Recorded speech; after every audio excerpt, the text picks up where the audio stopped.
Okay, let's go ahead and get started. Again, if you just joined, please introduce yourself in the chat and take a look there to see who is with you here today.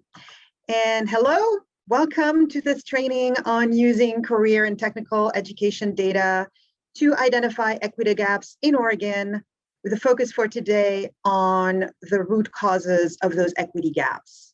I'm Ella Belage-Amor. I'll be one of your facilitators today. I am a researcher and technical assistance provider with REL Northwest at Education Northwest. And I co-lead the research practice partnership that is bringing you this training today with my colleague, Michelle Hodera, who's not presenting today, but who's on the call and who will be one of our breakout room facilitators. So as questions come up, please ask them in the chat. We're going to monitor and respond as we go along. We'll respond in the chat, but we'll also stop periodically to see if there are any questions. So this is our plan for today. First, we're going to clarify our objectives and remind you of some of the context regarding equity and the study that informs this training series. This is the second of 3 trainings. And then we have the Oregon Department of Education with us, and Karen Moskin from ODE will ground our work in the local context with an example of what this work looks like in an Oregon school district. Then we'll conduct a quick overview of Training 1 for those of you who weren't there and didn't have a chance to review the materials. That will include the data dashboard that supports this work. And there'll be an opportunity for individual exploration in breakouts where you will identify an equity gap in CTE participation or retention in your district or region that you can focus on for today, or confirm one if you had a chance to do that since Training 1. After the first breakout, we'll review barriers from the literature, and ODE will describe root causes they have seen in the Oregon context related to equity gaps in CTE. Then we'll move on to a second breakout where you will conduct your own root cause analysis.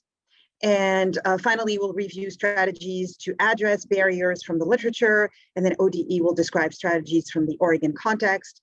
And you will have facilitators coming in and out of the breakout rooms in case you need any help or have any questions. Please take a moment to read the meeting agreements for today so we can keep those in mind as we engage together.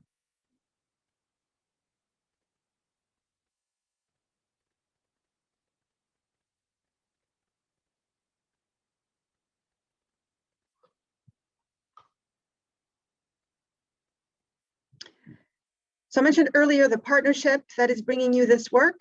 So this partnership is under the umbrella of the Regional Educational Laboratory Northwest, or REL Northwest. It's one of 10 regional educational laboratories across the country that serve their respective regions.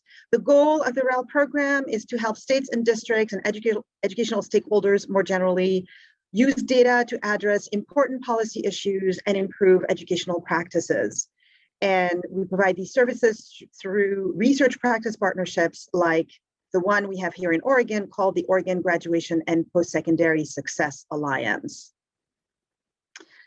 These RELs are selected every 5 years through a competitive process, and we hold the contract at Education Northwest for the 5 states that are highlighted on the map, including obviously Oregon. So why are we here today? As I said, this is the second of a 3 training series on using CTE data. In the first training, we provided you with data on CTE participation and retention and guidance on interpreting the data. Today, we're going to do this refresher, and then you'll have time to play with the dashboard a little bit, and you'll have a note-taking sheet to guide you. And we hope these data will help you identify equity gaps, and you'll be able to focus a root cause analysis on one of those. So today, we're going to conduct that root cause analysis, and then we'll have these evidence-based strategies that we're going to cover.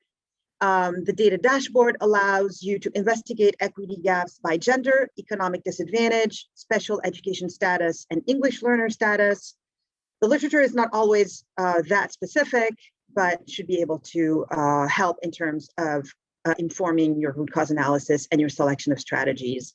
And then we'll have a third training in the fall where we'll focus on preparing an operational plan for addressing CTE equity gaps, including how these can be incorporated into your next CLNA or the Comprehensive Local Needs Assessment. And as we said in the first training, since we're focusing on equity gap, it's important to remember our context. The Oregon Equity Lens, you probably are all familiar with, was adopted by Oregon's education leaders in 2011, and it called for explicitly identifying disparities in education outcomes for the purpose of targeting areas for action, intervention, and investment. So I refer you for training 1 for more information, and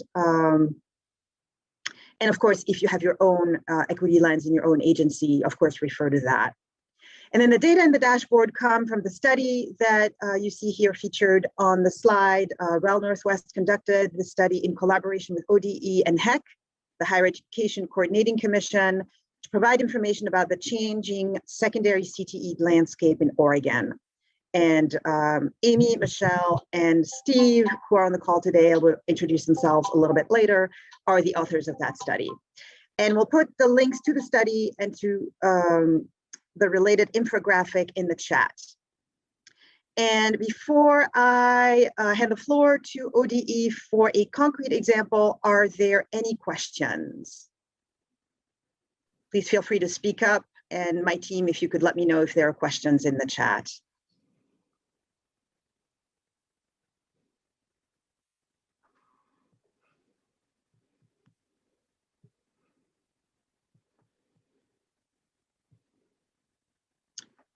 Okay, looks like we may not have them yet. So I'm going to now pass it on to Karen Moskin from ODE. Karen, let me stop sharing my screen and it's all yours. Thank you.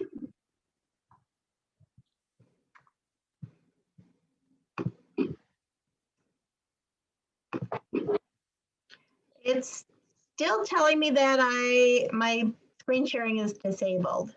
So Jenny, can you look at that? Otherwise, I will go ahead and share the slides. Sure. Karen, can you try one more time? It's there now. Thank you very much. Great.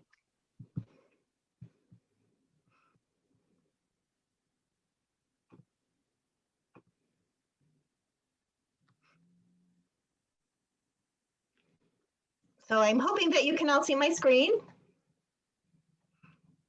And thank you all for participating today.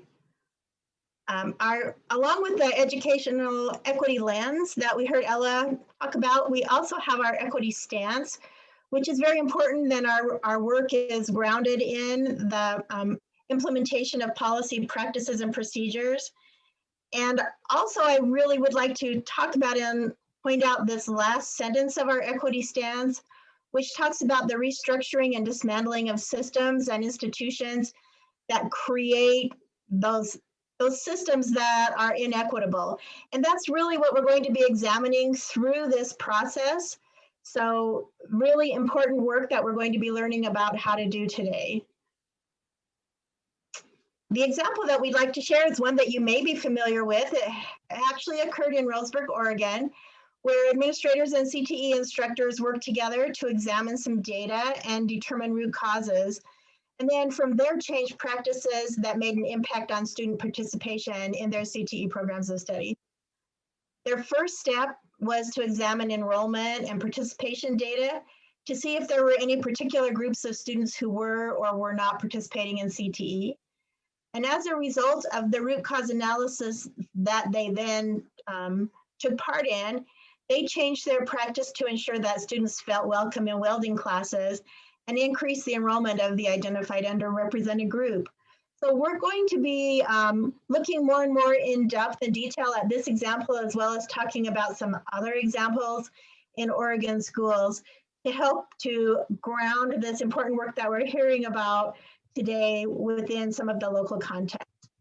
So with that in mind, I'm going to stop sharing my screen and turn it back over. Thank you. Are there questions for Karen before we move on?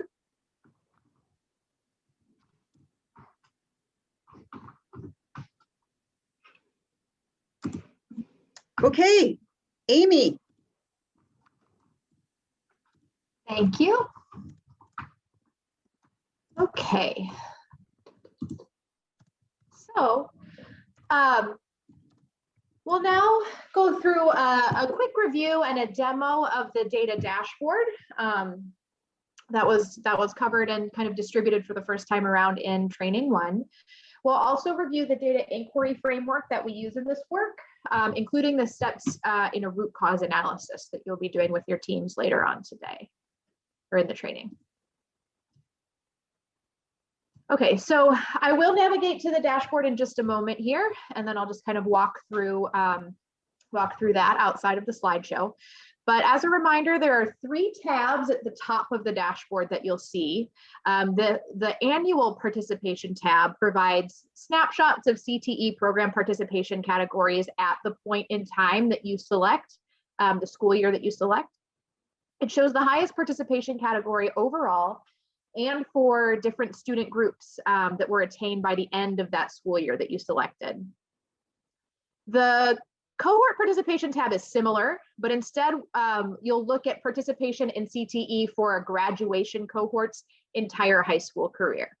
So the annual participation is just kind of a snapshot of a single year, grades 9 through 12. What does CTE participation look like there? Whereas for the cohort participation, it's looking, all right, for the students who graduated, what did their CTE participation look like cumulatively over all of their years of high school?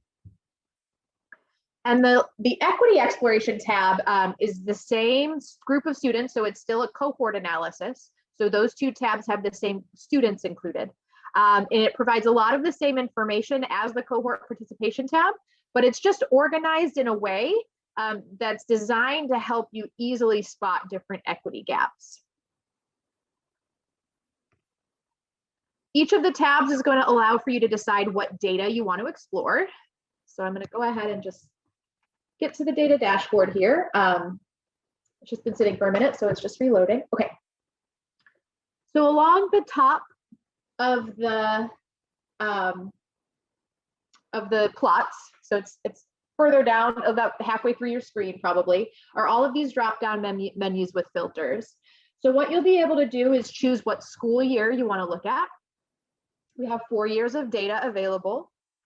And then you'll want to choose what region or district you want to look at. And so you can choose the region. Those are the CTE consortia, is what we defined region by. So you can look at that, or you can just keep it at the state level for Oregon. Once you choose one of these, so if I choose district, everything's going to disappear for a second because I haven't chosen a district yet. That's okay.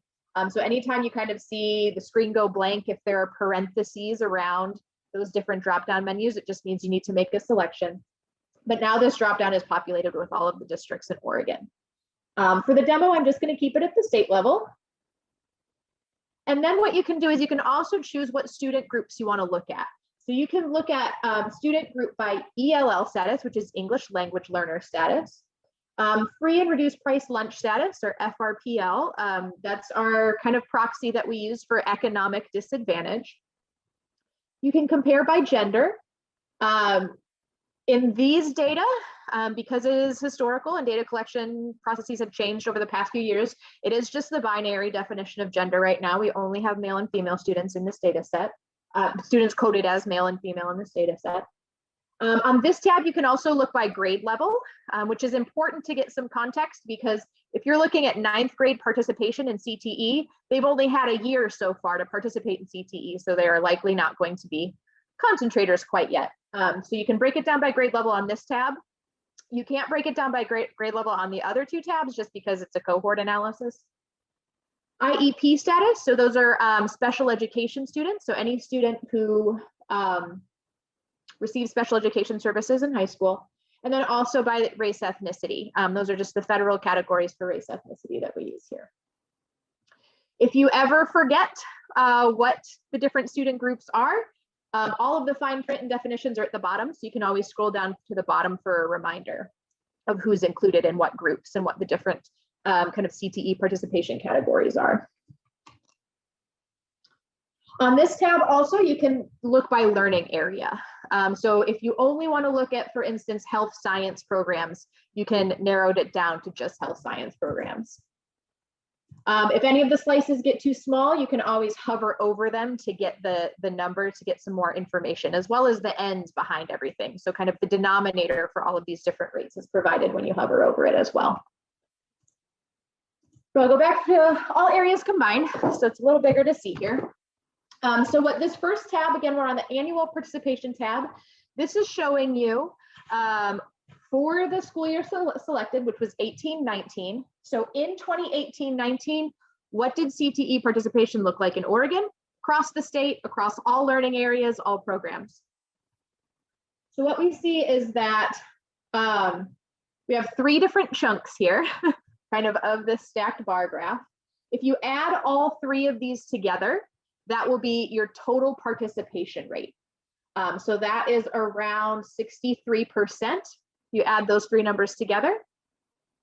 The reason we did this is we kind of set these up in the mutually exclusive categories so that you can see how many students maybe started, okay, got to participation status, which is earning half a credit in CTE, but maybe didn't get to concentrator status. And so that's represented by the green section here. So 24% of students in that year had earned a half a credit, but no more. 26% of the students were concentrators. And those are students who earned 1 full credit, at least 1 full credit, but didn't quite meet concentrator plus, which is 2 full credits. So the 3 categories that we have plotted on all of these are half a credit, 1 credit, and 2 credits. And so that's just how much they had earned by date. And so I just want to kind of show you on this one. When you break it down by grade level, you'll see below here, the bar for 9th grade is a lot shorter. Again, they've had less time in high school. They've only had 1 year for the most part, unless they're repeaters. And then as you get to the higher grades, 11th and 12th grade, that participation rate has increased because we're looking back and saying, how much have they earned to that point? So any CTE credits that they earned up to their 11th grade year would be included in that 11th grade bar. Okay. And then moving on to the cohort tab. So here, again, it's similar information. We're going to be looking at participation, concentration, and concentration plus rates. But we are looking at it here now for basically a graduating class. So you can think about this one. I have 18-19 selected again. So this is essentially the class of 2019. And you see that it's blank, and that's because I still have grade level selected. So I just need to come back here and pick another category. I'll just pick race ethnicity. So now what we're looking at, now these are the overlapping categories. So on the last one, we had it kind of separated out so that they were separate. Now here, because all concentrators who have earned at least 1 credit also can be considered participants because they've also earned at least a half a credit. So here we've kind of done the addition for you. So it's just a different way to look at pretty much the same type of data. But if you want to get back to those kind of separate categories to think about who's in each one, there's just some subtraction that you can do here on your own if you're interested. But so this 58% in the pink bar, the concentrator bar, is also included in the gray participant bar here. So we see for the class of 2019, 77% overall achieved at least participant status, so at least a half a credit. 58% achieved concentrator status, so at least 1 full credit. And I will specify that it is 1 full credit in a single program. Okay, so they're going through the same program of study. It would not capture a student who took, you know, a half a credit in a health science program and half a credit in a marketing program, and that's it. So those students who kind of bounce around and don't necessarily earn multiple credits in a single program wouldn't be captured as a concentrator or concentrator plus. And then finally, the purple bars for everything are your concentrator plus rates. So we see about 28% of that class of 2019 got to concentrator plus status. And then on the right side, now we have it broken down by the group that I chose. I chose to break down by race ethnicity. So you can see the same bars, but now you can start thinking about comparing them, seeing if there's differences between, you know, participation rates for students in one race ethnicity category versus another. What we also have on this tab are just some tables underneath. and these just line up vertically with the label above. So that's where the table label is. You might have to scroll back up a little bit to see it. I apologize for that, but the way it's laid out. So these are retention rates in a program. So I already talked a little bit about students staying in a single program. So what we're seeing here is what is the percentage of participants, so of the students in this gray bar, what's the percentage of those students who then went on to concentrator status? So took a half a credit in a program, then went on to earn at least a full credit total once they're participants. And so that's 76%. And then a similar rate, but now we're looking at concentrators plus. So of those students who kind of entered a CTE program, earned a half a credit, how many of them went on to earn 2 credits total? And so that's the participants retained to concentrator plus rate. So 37% of those participants went on to concentrator plus. And the concentrator plus definition, that 2 credits is under the Perkins V Oregon State Plan. That's the definition of concentrator now. So so that's what you can think of. We had to differentiate them for the report and the dashboard here. So we came up with this term concentrator plus, but kind of think about them as concentrators under the most current definition. Okay. And then finally, the equity exploration tab. This actually shows the same information that we saw on the last tab, except it's just organized differently now. So instead of kind of these bars that you kind of have to gauge whether there's differences and maybe do a little bit of subtraction, we've done some of that work for you here. So these are just designed so that you can pick out pretty easily where there could be equity gaps in terms of those rates, in terms of participation and retention rates in CTE. And so what we have plotted here is there's a couple of plots. They all take the same form, so I'll walk through the participation one first. But these are your participation rates. I have compare by gender selected here. So male students and female students across all areas. Male students had a participation rate of 81%. Female students had a participation rate of 73%. And so to get those exact values, just like on the others, you can hover over it and the little tooltip pop-up comes up. And then what this is showing you, kind of the gray bar area that we have there, as well as what's labeled on here. It says +8. So what that's telling you is there's an 8 percentage point gap between male and female students. And it's labeled male because that's the higher one. So we just labeled whichever group had the higher rate and then the size of that gap. So what you can spot here, I hope pretty quickly, is that we have a pretty drastic gap when we think about industrial and engineering systems. So here there's no breakdown for learning area that you can filter by because we just show them all to you on the plot already. But we can see that there's at least a little bit of a gap in every area, but the biggest one by far is in that industrial engineering systems, with male students participating at a rate that's 32 percentage points higher than for female students. And then we have plotted in the same way the retention rates. So participant to concentrator, so that's half credit to 1 credit, and then participant to concentrator plus, so half credit to 2 credits. We had that as well. And what we see here is that those gaps kind of continue in all of these areas in the same direction they were before. So industrial and engineering systems, we had fewer female students participating overall, right, by 32 percentage points. Female students had a lower participation rate, but then also they were retained at a relatively lower rate as well. So there's some compounding there. So fewer female students are entering into those programs, and once they're there, they're not being retained as at the same rate as the male students who are there as well. The gaps do go in. I just want to point out that's not all the same story. So if you look at health sciences, we see gaps there, but now they're in the other direction, where we have female students participating and staying in programs at higher rates than male students. Okay. So that's the data dashboard. And then first breakout, you'll have some time to kind of go through and review or explore for the first time, depending on whether you've had experience with it yet. Okay, and I'll just take a moment to review the data inquiry framework that we've adopted for this work and kind of situated all of these trainings in. What is a data inquiry framework? So you're looking at an illustration of one of them there. It's a cyclical approach to using data to develop and answer questions to address problems of practice.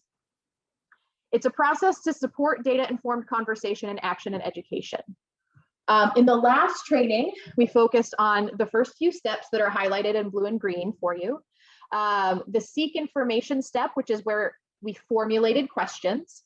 The access and gather data step, and that's the step where we used the data dashboard and you all kind of sat down and looked at your data and potentially data from other districts or regions that you have a little bit of context in.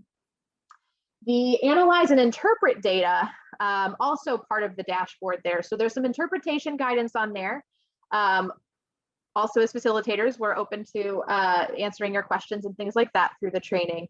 But that then leads to identifying equity gaps and then moving into today, the root cause analysis. So that's kind of where we were. And then the root cause analysis piece is where we're going today. Okay. So a root cause analysis is a strategy that's used to identify and analyze the component factors that contribute to an educational problem or an observed outcome. So starting with this definition shown to you there, the root causes, they are the deepest underlying causes of a problematic outcome that, if resolved, would eliminate or substantially improve the outcome. So the pieces of that definition here, the word causes, right? So that in the definition, it emphasizes that because education systems are complex, there's rarely a single root cause, okay? Usually several causes in combination bring about an outcome. However, by addressing one of the primary root causes, educators can often make improvements in the outcome. The deepest part of this, it reminds us that we need to dig deeply to find root causes, as they are not typically the most obvious. And then again, in this definition, we're looking at a resolution. And so resolve suggests that we need to concentrate on fully addressing a root cause rather than applying a quick fix. So once the root is resolved, the symptom may disappear. For example, a school district with low numbers of students earning an industry recognized skill credential may introduce new short-term credentials to increase attainment rates. So that approach can boost outcomes without actually addressing the causes of why few students are earning credentials in existing programming. And so some guidelines as you start to work with your team today and moving forward. Seek to focus on activities that are really within your control. So a helpful guardrail in this might be to ask yourself if action on your part would directly address the underlying cause. So if there are factors that are beyond your sphere of influence, then you should refocus your efforts. So your team has to determine if what you've identified as causes are underlying root causes or contributing factors. And so this is something that we'll return to a little bit in the second breakout, but contributing factors, those are conditions that collectively increase the likelihood of a problematic outcome, but do not by themselves cause the problem. So when doing root cause analysis, keep in mind that most root causes are system-based rather than the results of actions by individuals. And so one check on whether you've identified a root cause is to ask, would the problem have occurred without this cause? If the answer is no, then it's a root cause. And if it's yes, then it's a contributing cause. And here we go. Finally, to have confidence in the identified root causes, you have to ensure that you've based your explanations on facts and evidence and not just conjecture. So to that end, once potential root causes are identified, teams should verify them with data. Okay, so an example, if dual credit attainment by CTE concentrators is maybe declining over time, a team could speculate that students are not choosing to participate in dual credit programs. And if that's the case, the team should identify supporting data for this contention. For example, by examining the number of students achieving concentrator status in programs that offer dual credit. If the assumptions are supported by the data, the explanation remains. And if not, you and your team can consider other potential causes. For example, maybe some classes are no longer being offered. And this process should be repeated as many times as needed to identify a strong set of potential driving factors. Okay. So it could be helpful to think of the root cause analysis as a process of drilling down. And so this slide again is kind of illustrating where we were in training 1 and where we're what we're doing today and where we're headed. So you and your team may have already identified a potential root cause, or you might take a little bit of time today. I'm sorry, jumping ahead here. You haven't identified. You may have started filling out the fishbone diagram, which I'll show you in just a second. But we're really going to work on drilling down today. So this process, if done well, will keep you from guessing at causes. Okay, and we'll start the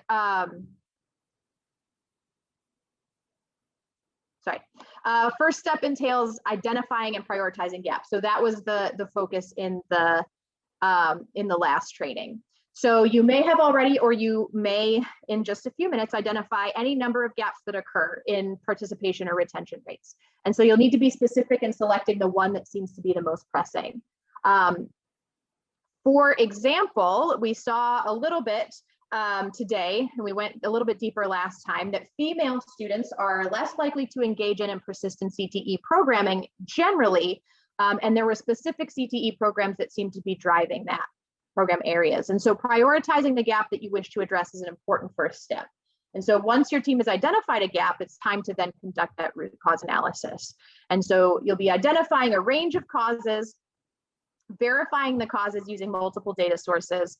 And then after reviewing your findings, it's important to determine whether that cause is a root or a contributing cause. So if it's not a root cause, then you can review the other causes identified and potentially figure out maybe one of those other ones is a root cause. If it is a root cause, then you can create an action plan to address it, which is in the third training. All right. So I referenced in the last slide, a little bit too early, sorry, the fishbone diagram. But one helpful tool for conducting this root cause analysis is a fishbone diagram. And we call it that because the causes that you identify can be grouped into themes. And so on this one, there's area for kind of 4 different themes, and we filled one of them out here so far. And so we have kind of these issue boxes: school, students, society, teachers, different things that can have an effect on the gap that we identified, the gender gap. And then individual causes within each of those themes is depicted on each rib of the fish. So potential causes under the student theme is maybe they lack math prerequisites. Okay, so if they haven't taken the appropriate courses to be able to enter into these different CTE programs, that could be driving this.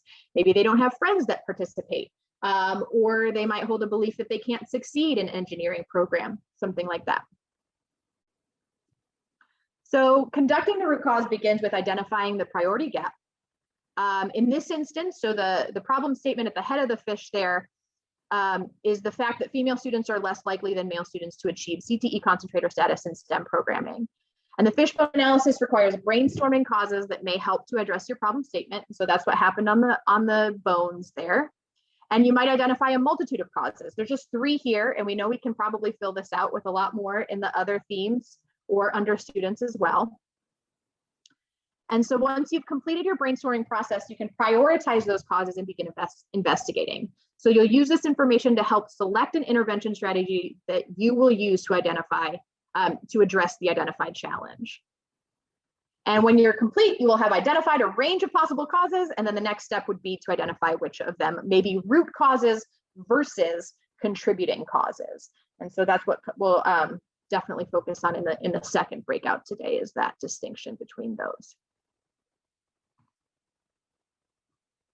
So I just want to pause and see, are there any questions to address before the breakout? And I don't see the chat box on my screen, so one of the other facilitators can speak up if there's something. I think we took care of all the questions, Amy.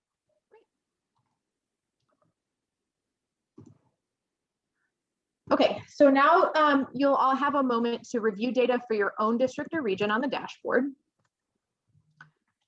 So these breakout sessions are scheduled for approximately 15 minutes, and the goal of this breakout is to identify or confirm an equity gap in CTE participation or retention. That's what's available on the dashboard within your own district or region to focus on for today's root cause analysis. Facilitators will be in the main room to answer questions. You can access the dashboard at the link that will drop or have dropped in the chat box. Okay, I'm gonna stop sharing my screen. So the goal of this first breakout session, so it's just short to kind of get back into the dashboard, get familiar with it in terms of kind of the issue around root causes and contributing causes. We'll come back to that in the next breakout. But if you get there, that's great. But the goal is really just to get back into the data. Welcome back, everyone. This was probably too short, but you will have more of an opportunity to play with the data and have these discussions. So now we are going to move on to some barriers from the literature that are related to equity gaps in CTE, and hopefully that can inform your discussion of root causes. And that's assuming my mouse starts working again and I'm able to share my screen. Here we go.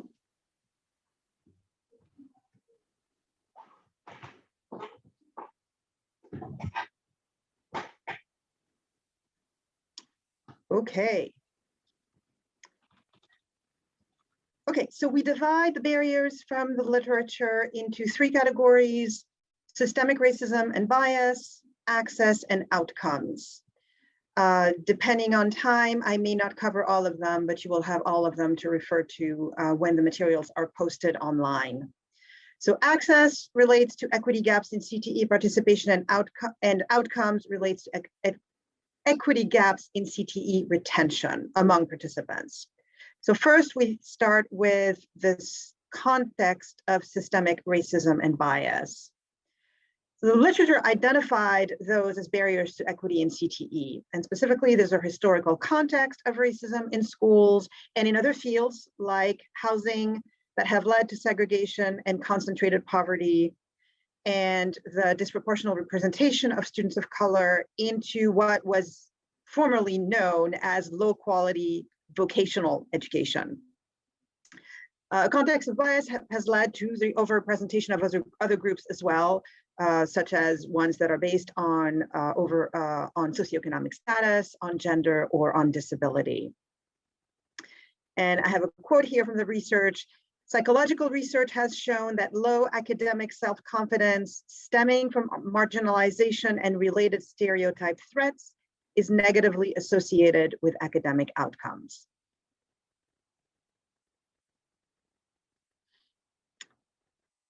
So based on this context, take a moment to read the following statements and write in the chat a word or short statement that qualifies them.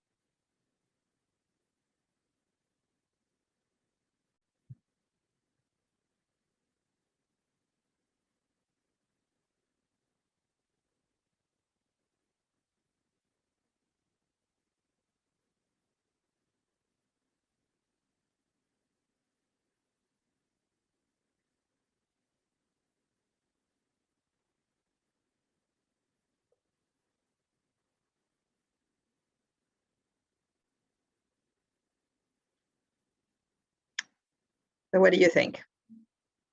Any reactions to those or one of these?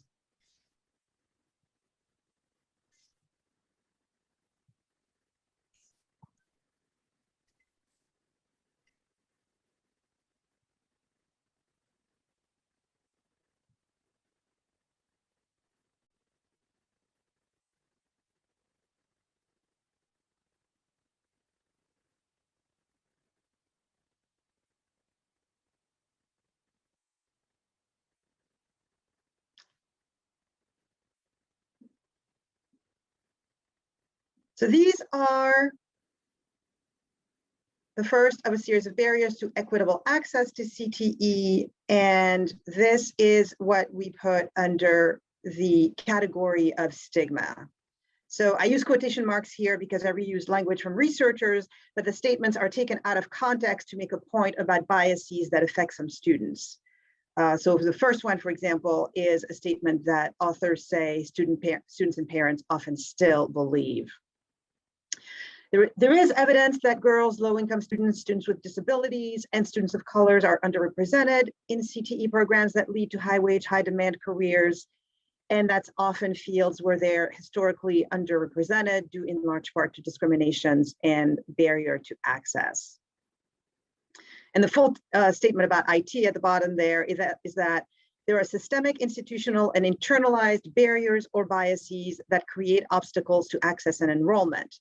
For example, lack of women and people of color in information technology, especially in more senior positions, creates a public perception of IT as a field for white males.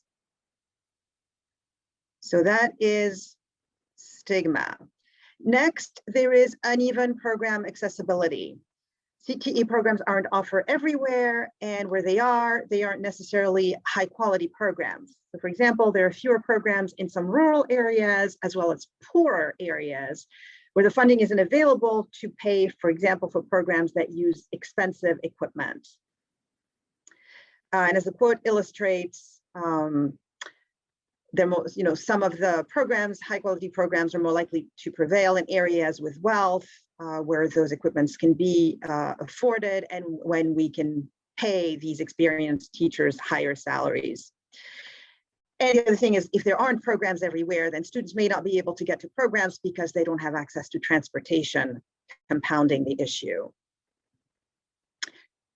Next, with access is insufficient information. Even if high quality programs are available, students and parents may not know about them or have enough information about them.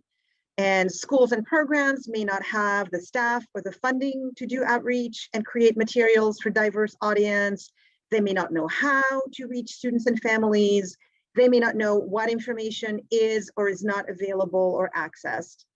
And as a result, students and parents may not be able to make an informed decision on whether to pursue CTE opportunities, and if so, what to pursue.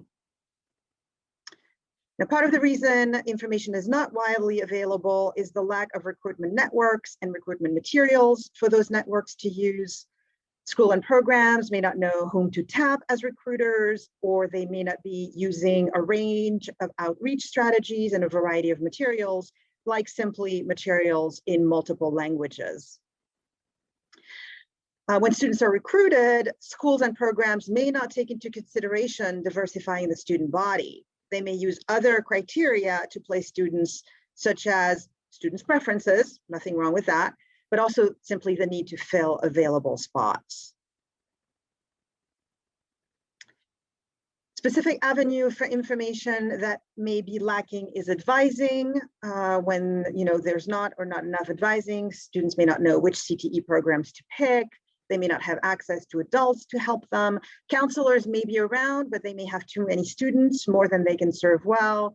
And they may not be as diverse as their students, and they may hold views on students' abilities that are rooted in biases around race or socioeconomic status, for example.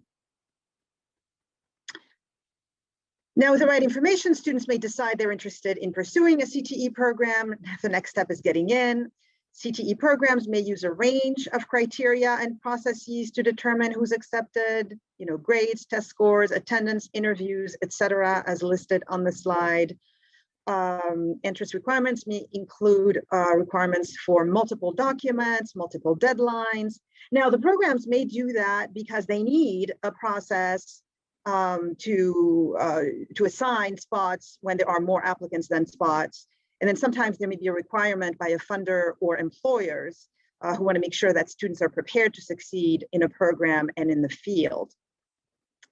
The issue, however, that it's not clear whether the criteria that are used predict student success.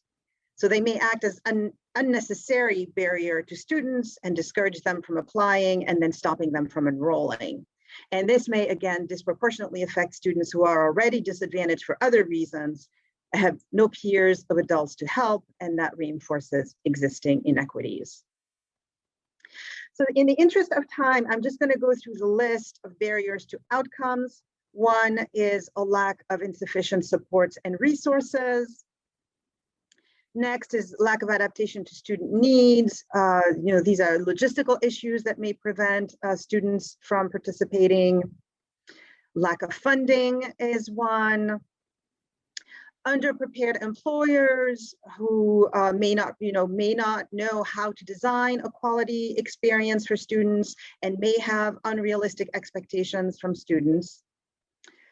And we can go back, if you have specific questions about those, please ask them in the chat. I am happy to respond in the chat, but now I want to go back and give the floor to ODE again to tell us a little bit about those barriers in the Oregon context, and you will see that a lot of these overlap. Go ahead, Karen.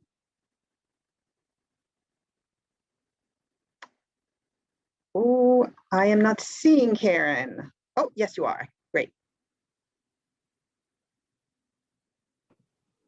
Thank you. So in Oregon, I think you'll find that we have some very similar barriers to what we just heard Ella talking about, that the research has shown could be barriers towards students being able to participate in CTE. So one of the first areas in Oregon that I wanted to talk about are advising and forecasting practices. And so the reason we're looking at these and talking about these is as you begin this important work, and as you're looking at root cause analyses, this might be some considerations to think about or look at and think, do these actually apply, or is this taking place in our schools? So in a lot of Oregon schools, enrollment takes place with homeroom teachers.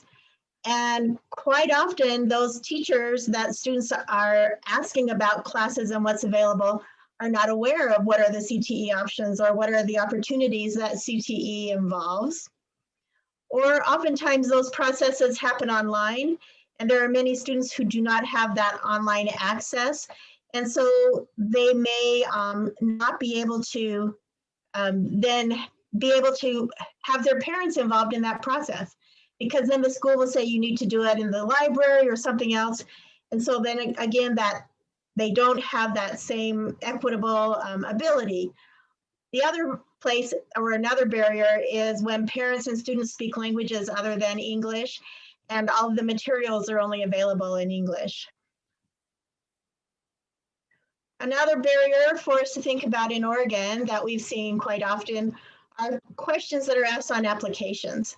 So there are some applications that may have what we call a chilling effect, or as an effect of what's on the application makes it so that a student doesn't want to fill it out or doesn't want to participate any further. Some of those questions that we have found to have chilling effects are around citizenship status or requiring social security numbers. There may be applications that ask about parental or marital status, or physical or cognitive disability related questions on them. Another area where we also heard Ella talking about are some of the course prerequisites that may not even be related to the program. So some of those that we've seen are things like grade point averages, a specific grade point average being required, or academic performance. In Oregon, I think one that we see more often than not is something like you must have a B or higher in algebra in order to participate. So that's one. We also see oftentimes that attendance records are used. If students hasn't met a certain threshold within attendance, then they're not allowed to take these other classes. Or records of disciplinary infractions. We've also seen where they must be passing standardized tests, or having met certain thresholds or met certain requirements within interest inventories. We've seen multiple times a requirement for students to write an essay to explain why they're interested in a particular program before they're accepted into that program. And so as you can imagine, for some students, that language barrier of being required to write an essay and being scored on that can be a barrier towards enrollment within that course. And then just as we heard Ella talking about, sometimes those biases of teachers or counselors can come into play, and especially when as part of the requirement for a course is to have their recommendation. Then the question is, how many students even know those teachers to ask for the recommendations? And then of those, whether or not the teacher believes that student would be a success or not may implicate or have an impact on what recommendation they do or don't make within that. Another area where we run into a lot of questions, and schools have asked us a lot of questions about, and that we've also found have been barriers for our students in Oregon, are around scheduling. So quite often we have students who are in pull-out programs, especially around special education or our emergent bilingual students. And as such, then when they're in those pull-out programs, that makes it so that that's automatically one less course that they can take on their schedule. And then on top of that, there may be schools that only offer like 6 credits per period or per semester or trimester. And as such, then that means that those students never have the opportunity to take CTE. Or if they do, they never actually have the opportunity to take it enough to become a concentrator in order to participate in some of the other activities that are met around that. The same with recruitment materials, and sometimes there are CTE evenings or nights or other ways that students receive information and their families receive information about courses that are available. A lot of times we find, like we mentioned earlier, that these opportunities are only explained in English. And so many times those families don't have access to encouraging students to be able to take or participate in programs. We've also seen a lot of times that there are required safety tests for classes, and absolutely we want our students to be safe within CTE. But what we find is a lot of times those required safety tests, which are usually offered 2 to 3 weeks into a course, are offered only in English. And so then we see a mass exodus of students who don't speak English at a level where they could pass that particular test in English, but yet could probably demonstrate their ability to use safety equipment in other ways, but yet are leaving. And in a 3-week period, you can imagine that whatever class they're being moved into, they will also not have a high success ratio. And so again, that can be an extreme barrier for our students in CTE classes. And then, as we said, those biases of counselors and teachers can often play a big role in whether or not instructors or counselors believe that it would be dangerous for students with disabilities or students who don't speak English to participate in CTE courses. So our recommendations for you are, and we'll be talking about ways to address some of these barriers or issues in the next part of this, but what we would hope that as you're considering the root cause analysis, as you're working on it, place the learners, our students, at the center of all your decisions, and consider who will or will not be able to participate with current barriers and structures. And it might be that you need to include their voices in your considerations in order to be willing to understand what those barriers are. Be willing to have conversations that challenge the status quo and afford all of our students the dignity that comes with access to pathways that lead to high wage, high demand opportunities. So with that, I'm going to stop sharing my screen, see if there are any questions.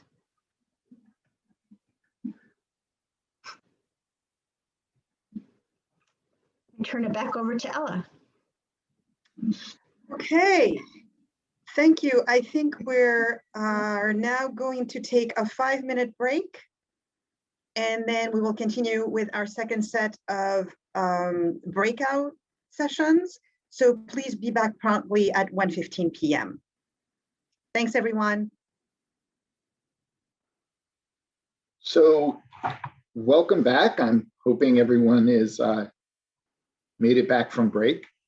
And we were going to now transition to breakout number 2, which is around conducting your own root cause analysis related to the equity gaps in CTE. So as part of this activity, we will be assigning you to separate breakout rooms that replicating to some extent what you had before, although we make some modifications. And facilitators are going to be available in the rooms to answer any questions that you have about the analysis. But for the remainder of this time, what we're hoping you'll do is be able to familiarize yourself with the handout that we provided you and consider some of the issues around root cause analysis with the individuals in your breakout room. Amy shared with you a fishbone template that we can use to identify and work with our root causes. And also, as part of that sheet, be thinking about the whys. Why is it? And being able to work your way through the questioning about why is this happening? Why is this happening? We will be breaking out and then coming back together at roughly 1:40 p.m. In terms of just one thing before you are assigned to your breakout rooms, and that is that, and again, this is, Amy touched on this, the idea, the difference between a root cause and a contributing factor. So we know that contributing factors collectively can increase the likelihood that you have some sort of a problematic outcome. If you have one or many of those contributing factors that are leading to something but don't necessarily cause the problem, well, then that is a contributing factor. If the problem is caused, right, by a condition that's the root cause causes it, that's where we can dig in, begin to think about changing that. And one way of thinking about this, asking yourself questions is, would the problem have occurred even if the factor was absent? If the answer to that is yes, we still would have had this issue, contributing factor. But if we feel relatively confident that the problem would not have occurred if this cause was absent, that's our root cause. And then once we've identified root causes, we can begin to tackle those root causes by coming up with research-backed evidence and initiatives to address them, and then putting together some sort of a plan so that we are strategic in how we do that. And that will be part of the work we do in our third training associated with this project. But right now, what we'd like to do is send you to your rooms, the breakout rooms, and begin the activity 2, root cause analysis. So, okay, everyone, welcome back.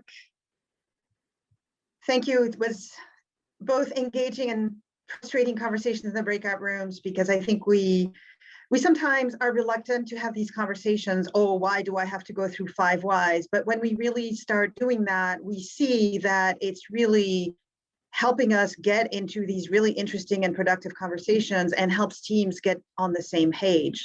So I hope you will consider using these tools back in your organization, and you can always reach out to us if you have questions on how to do this. So I will go back to sharing my screen so that we can start talking about strategies to address barriers.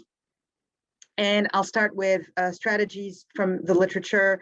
We organized them into the same 3 buckets that I used for barriers from the literature: the systemic racism and bias, the access and the outcomes. And you will see there is overlap and interrelatedness.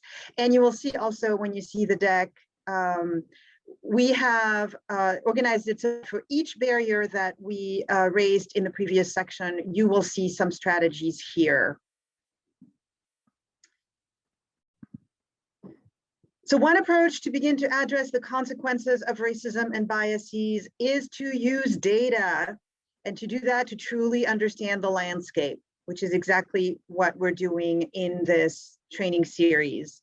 So you can identify inequities by analyzing recruitment data, retention data, and outcomes according to race, ethnicity, gender, and other groups. You can determine the extent to which the demographics of students enrolled in CTE programs reflect the demographics of the district or the community in which you're in. And then you can use methods like surveys and focus groups to regularly assess students and their families' experiences, and to engage students and their families in addressing equity concerns. So you may want to use data not only to understand the landscape, but also in a continuous improvement cycle, like we described earlier in this training, to identify root causes, act on them, and then monitor progress.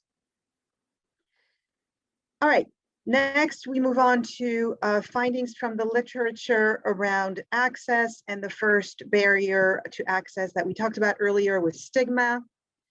So for example, you could increase students' sense of belonging by increasing teacher capacity to forge strong relationships with students that honor their diversity, and by offering diversity, equity, and inclusion training, by recruiting diverse staff who reflect the demographics of the students, and by administering school climate surveys and using findings to improve on school climate, and also by identifying and supporting both academic and non-academic student needs.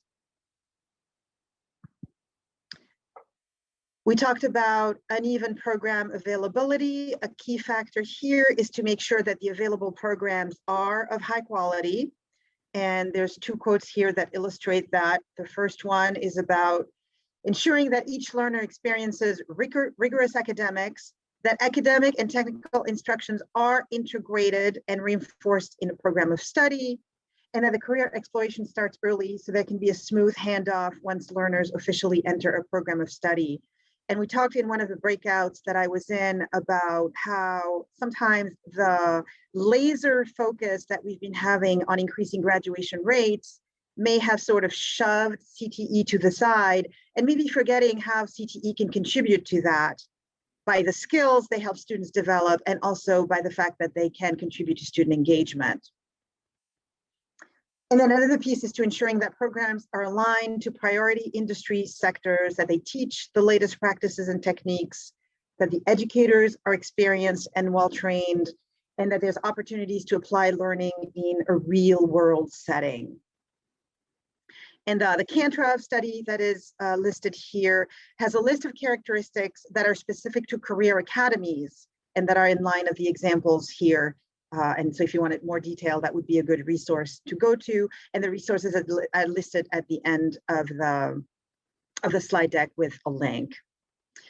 And so if needed to help increase access to quality programs for all students, consider providing transportation between the program, work, and home, and offering remote learning opportunities, which we have probably been doing over the past year plus and may continue to be thinking about for at least the near future. What information do you provide? Well, ask. For example, use surveys and focus groups to understand what information students and parents already have and what information they lack as they make CTE choices, and then provide that information. Seek out student family input on programmatic decisions and use it to make decisions and to inform outreach. Now, who should provide the information? It's helpful if you're able to have dedicated outreach staff and that they have resources to create marketing materials that are inclusive, and then also to give them a directive to reach and engage a large audience across demographic groups.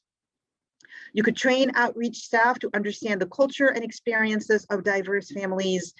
For example, some of you may serve a large number of immigrant families or families who speak no or little English. And then you could also leverage your stakeholders. So recruit community members who represent the demographics of the targeted students to distribute information. Use peers like current students and alumni of CTE programs and ask them to advocate for their benefit. Leverage school counselors, teachers, and CTE students whom research show parents and students tend to trust. And if you have families that are already engaged, leverage them to connect with other families. And then reaching out to families, don't wait for them to come to you. So find where they are, home visits, community events, and go there. Make sure to get contact information when you can and let people know how they're going to be used, and then have events for students and parents where they can get information. I have more information in the slide notes that you will have access to in the slides as well.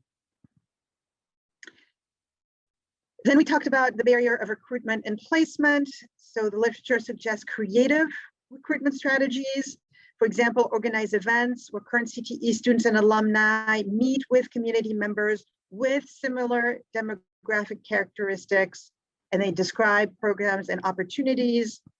You can make equity an explicit goal of recruitment by hiring recruiters who know the community, who speak the language, and who know organizations that serve specific demographics groups, for example.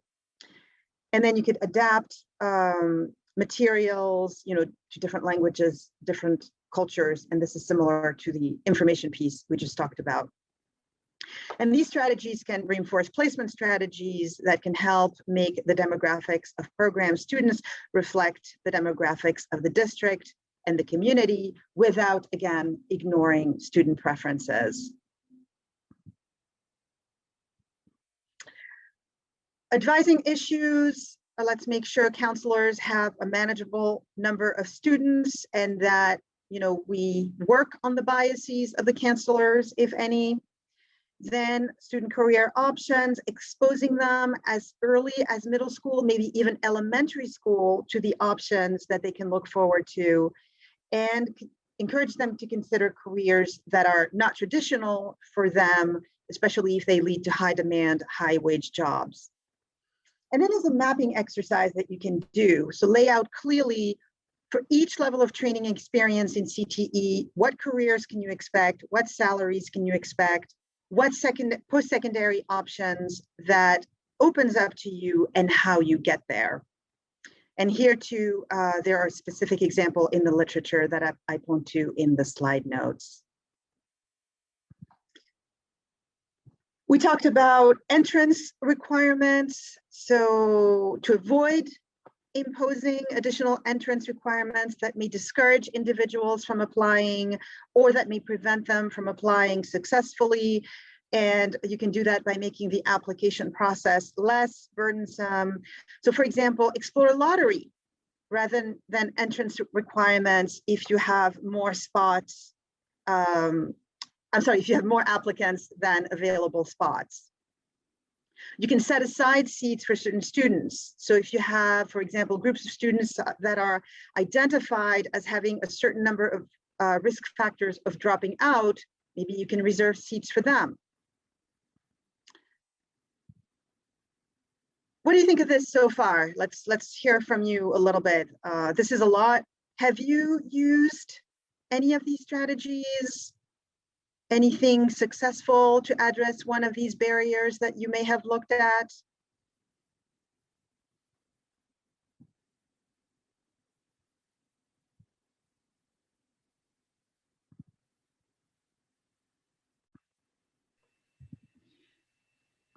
I know in my region, we looked at the entrance requirements for some of the programs that are in higher demand and really tried to address the requirements that were not equitable, because I think that as Karen had mentioned, if you have an essay or something like that required, that's not a fair way of managing entry into the program. So we've really tried to improve that. It's amazing how it can take a little bit of time though to change teachers' perceptions of something about that they've used for a long time. And so we definitely have more work to do in that area to make sure that they're realizing they may be creating artificial barriers. Yeah, I agree. And it takes time. It also can take trial and error. And so it's a matter of not getting discouraged. If we try strategy 1 and it doesn't work, that doesn't mean we stop doing the work. Then maybe we try strategy 2. Maybe we go back to our root causes and we identify a different root cause.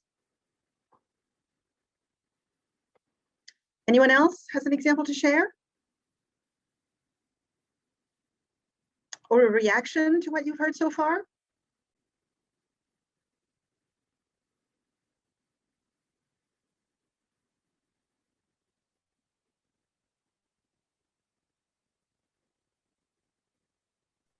I can just share that we've done this with other classes, but not necessarily CTE. So it's just reframing in what we're looking at. So in particular advanced science courses and the gender discrepancy or the lack of ELL students. And so we did a lot of work around entrance requirements and just really recruitment and that kind of thing. So I think it's helpful to think about that in the CTE realm as well. Yes, I agree. If you have already had some successes, build on them, and that will also help with buy-in. So anyway, other ideas, questions, please put them in the chat as we move on with the next barrier to access, which is insufficient supports and resources. And this slide includes some strategies that you can use in terms of support. So for example, in instruction, integrating core and technical content. One option would be to customize the math and English curricula to the technical content that students are covering. It's also important to provide students with support to develop their non-technical skills. And that can happen through bridge programs, which are sometimes offered before a CTE program starts, or offering employability skills training along with technical courses. And there's an example in one of the research papers of an example of a program that requires 60 hours of professional skills training before students can start an internship. It's a big investment, but what preparation? Anyway, so remaining strategies, for the community, creating a community where students explore career interests together and motivate one another, having students do internships together, and then for future preparation, providing experiences like work-based learning, and perhaps having counselors who focus on CTE students. There's much more that you can do, obviously, in terms of supports, but in the interest of time and brevity for this training, we have focused on strategies that are specific to the field of CTE. And I have a couple of more minutes, so I will move on to some of the strategies related to barriers to outcomes, even though we haven't been to the barriers in detail earlier. So one of them was lack of adaptation to student needs, where student success can be hampered by things like inconvenient course scheduling, classes that meet across far-flung campuses or that must be taken in certain sequences. There's also the need to work and use public transportation for some students. And so there are strategies that you can consider to better adapt your offerings to student needs. Flexible scheduling and central place transportation being logical ones that come out of these.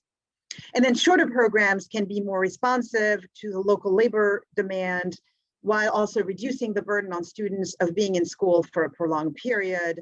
And that can include CTE credits that count toward higher education degrees. Then there's the lack of funding. This is particularly true at the college level, where sometimes CTE students are not eligible for Pell Grants. And so there are ways that colleges can help students cover their costs by offering paid work-based learning experiences, partnering with local organizations, pursuing grants together, and offering pathways that are required under WIOA, so that the students can benefit from support under that act, WIOA being Workforce Innovations and Opportunities Act. And that is a landmark legislation that's designed to strengthen and improve the nation's public workforce systems. And it's meant to help Americans, including youth and those with significant barriers to employment, helping them get into high quality jobs and careers, and help employers hire and retain skilled workers. I mentioned underprepared employers. So, who may not know what's a good opportunity to provide students, or who may have unreasonable expectations for students.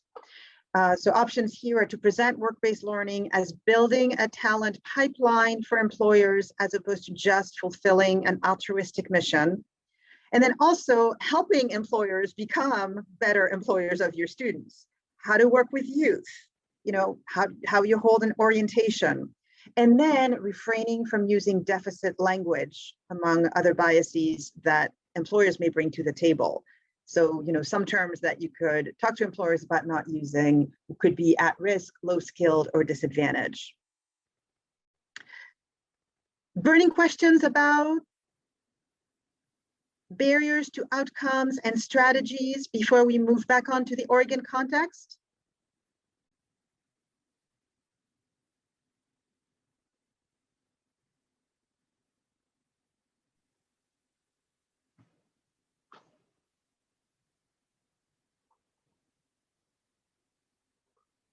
Okay, it looks like we're ready to move on. So once again, I will stop sharing my screen, and Karen, you can take it over. Thank you.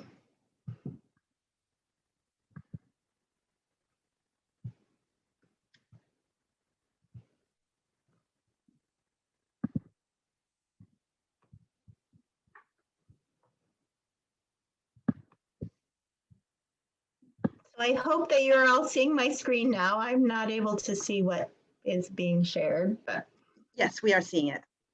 Thank you very much. So thank you. And I think as you will see with what we've been looking at already, that much of what the research that Ella has been talking about really also applies with what has been happening in Oregon.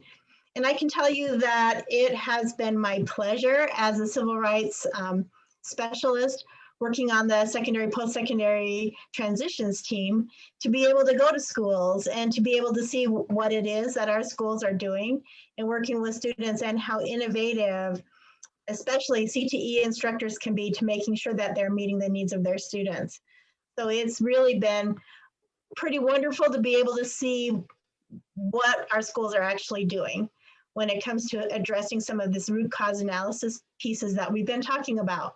Let's go back to that original case that we first started out with in Roseburg, where we talked about that administration and the CTE instructors examined the data and identified some disproportional enrollments, just as folks have done today.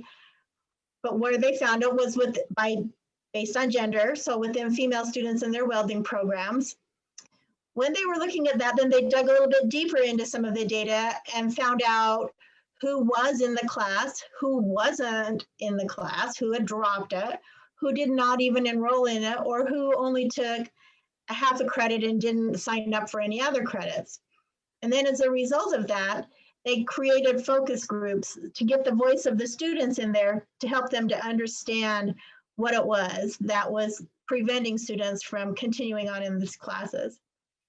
And the information that they received from the students were things like the safety equipment for welding was only available in large sizes, and so didn't fit the majority of the students that they were talking to. There was teasing and joking taking place that made some of the students feel unwelcome, and that many of the teachers and counselors who were involved in the enrollment process had discouraged them from taking these courses. So as a result of finding out this information, then some of the following things were put into place. So they provided equipment in small, medium, and large sizes. They invested in professional development for staff around implicit bias.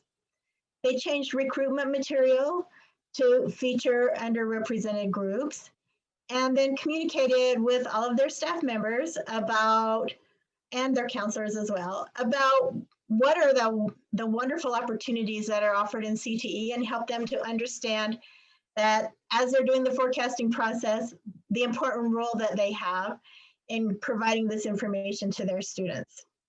And when they did that, and when they were able to do all of these things, they saw a marked increase in students who were participating in the program, and especially those underrepresented groups that they had identified.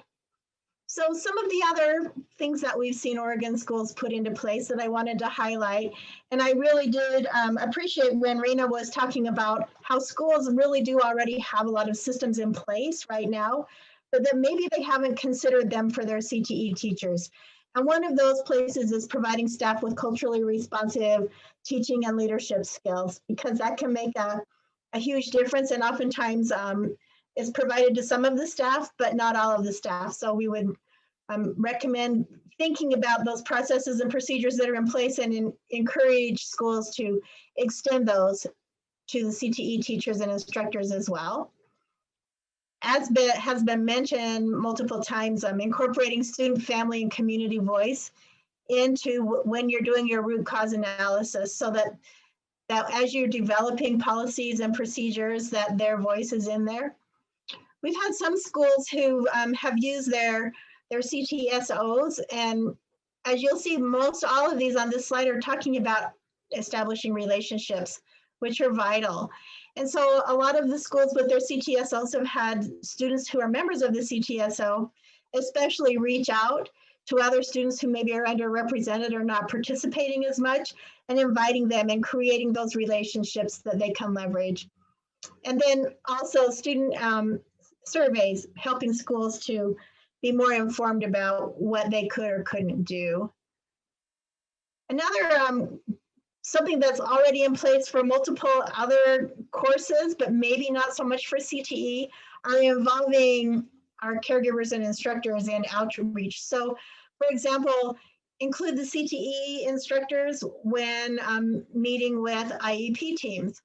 Or the other way around is, if you're considering changing things for CTE, then consider including the teachers that are addressing special needs of students, or their EL teachers as well within some of those conversations. And then also thinking about some of the removal of barriers like translation, location, scheduling. CTE teachers, as I said, have been amazingly innovative when it comes to removing some of the barriers that I've seen, where teachers have actually created, along with their students, facilities that they create tools, tables, ramps, other things that create more accessible facilities for students when they're needed.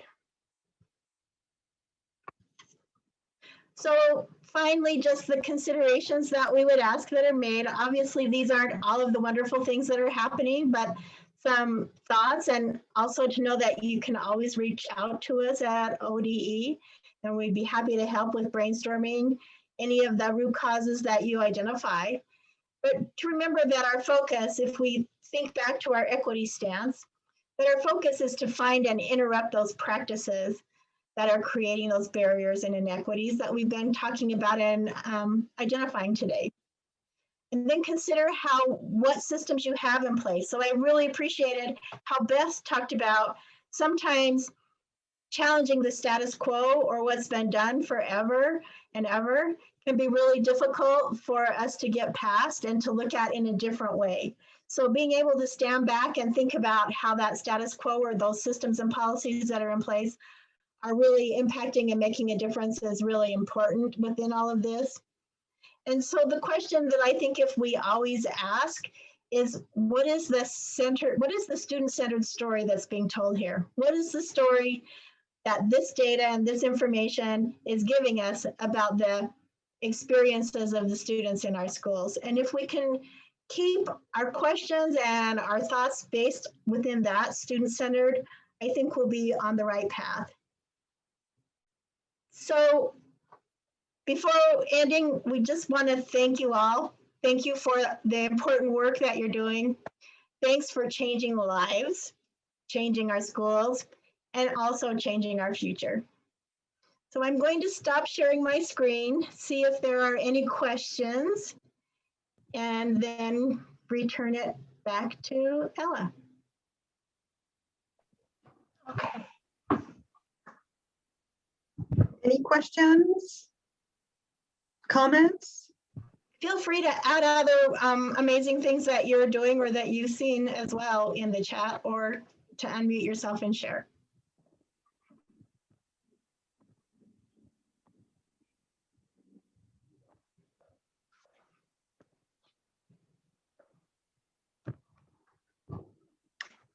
Okay, Amy, bring us to a close, please. Yes. So extending some of the thank yous that Karen just went over. Thank you to all of you for putting aside some time today for engaging with each other in your breakouts. There were some really great conversations happening that we got to observe. Thanks also to the REL team. There are a lot of people involved in kind of developing and refining the database that you all are looking at, today. And then also our state level partners, especially Karen, for facilitating and sharing some Oregon specific information in this training, which is always super valuable. And also for helping us to get the word out about this and other REL trainings. So stay tuned for information about the third training. That'll happen likely in the next school year, early in the next school year. And we also have a feedback survey. If you all could just take a few minutes and fill that out, it does help us. It will help us plan for the next training as well as in the future. We really value your feedback. And so that link is in the chat right now. If you can take a few minutes to do that, we would really appreciate it.